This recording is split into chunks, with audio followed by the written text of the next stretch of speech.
শেখ হাসিনা যে বদনাম করলো এই লোকটা, এই লোকটার নাম কি? কে?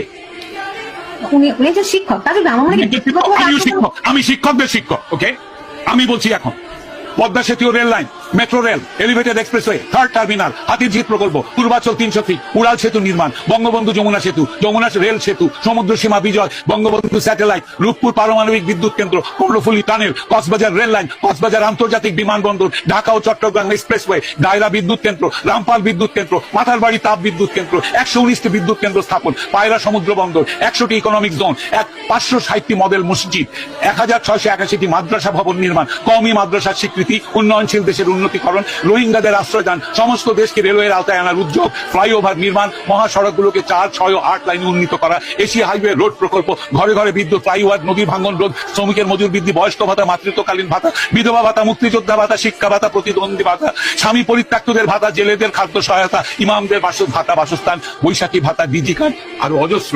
আমার দম কুলাচ্ছে না এতগুলো পড়তে। 15 বছরে যদি এতগুলো কাজ কেউ করে থাকে, তাকে কোন চক্রান্তকারী এই টাকা পাচার করার দেয়? আর সে যদি ডিক্টেটর হয়, খুব ভালো করেছে।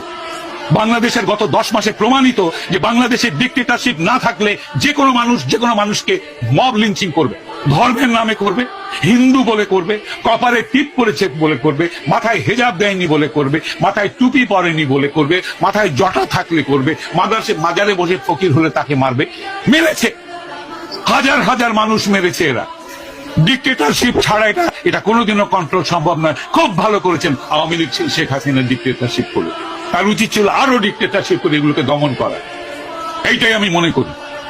বাংলাদেশের মানুষের কপালে গণতন্ত্রের দরকার নেই। যারা জাতির পিতাকে হত্যা করে তার 54 বছর পর তার ভাস্কর্যের মাথায় পেশাব করে, সেই জাতির জন্য স্বাধীনতারও দরকার নাই। এরা পাকিস্তানের গোলাম হোক।